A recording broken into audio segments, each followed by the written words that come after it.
weather has just not been very good for flying in the past several weeks. The weather can have a huge impact on whether you make a go or a no-go decision. If you're not an instrument-rated pilot, then you're constrained by what are known as the Visual Flight Rules. Visual Flight Rules is abbreviated as VFR, and it's a set of minimums described by the FAA in CFR, or the Code of Federal Regulations, Part 91.155. It's a see and avoid principle. The minimums are basically visibility distances so that you'll have time to see and be able to avoid conflicting traffic.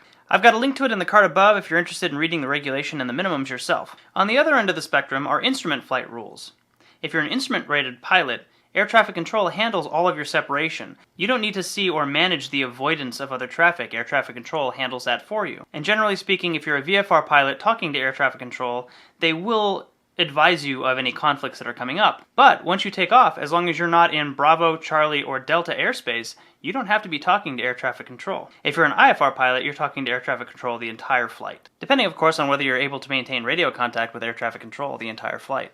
Instrument pilots have procedures for being able to continue if they lose radio contact, but all of that assumes that the VFR pilots are maintaining their VFR minimums. So if you can imagine being a VFR pilot cruising in the clear, just a little bit too close to a cloud, when an IFR pilot who may have lost radio communication for one reason or another is continuing on his flight path just as he's supposed to if he loses radio communication, you're not expecting this guy to come flying out of the cloud, and this guy is definitely not expecting you to be there. So as soon as he comes out of the cloud and you guys notice the conflict, there's going to be a pucker moment. I've got a relevant video linked in the card above that shows you just how quickly the large planes kind of materialize out of nowhere. So if you imagine for a second it being just a small plane on an instrument flight plan, probably going to notice the small plane later than you would have noticed the big plane because it's harder to see coming out of a cloud. So you can start to see why the weather has such a huge impact on whether you feel comfortable flying or not. So a lot of private pilots also have personal minimums where we have higher than the legal minimums required before we'll actually go and complete a flight. I also take into account the wind.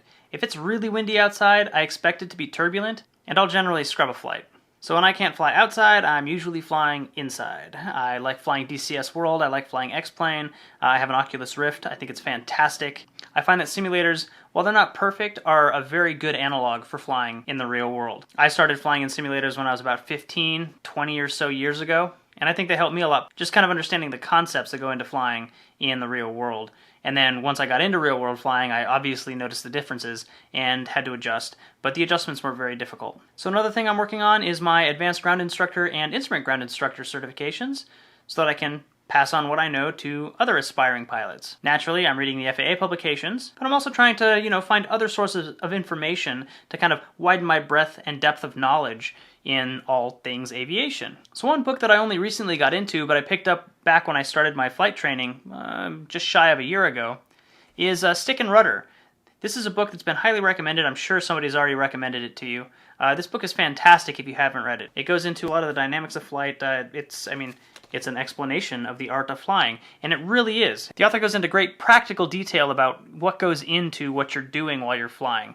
It's a great alternate explanation for the things that we kind of learn through flight school but may not have a solid grasp on. I think going through this book really kind of solidifies a lot of those things, at least in my mind. I've also been working on video improvements. You might have noticed the new intro, and I'm working on ways to kind of try and make my tutorial videos a little bit more entertaining and less scripted. I know the last aviation concept video that I released was a little bit dry, and while the information in it was solid, it wasn't really that fun to watch. So I'm going to try and make those videos a little bit more conversational and a little bit more engaging. I'm also trying to improve my aviation adventures with the vlogs that I produce, and I'm trying to incorporate a story. So I'd like to kind of chronicle my journey as I try and fly from my home airport in Livermore, California, to every other airport in the state of California. So what are some of the things you enjoy doing when you can't fly? Leave me a note in the comment section below. Go ahead and hit that like button if you have enjoyed what I've been producing so far and like the idea of where the channel is headed. Feel free to subscribe to the channel if you're not already, if you enjoy aviation related content. Check me out on all of the other social media,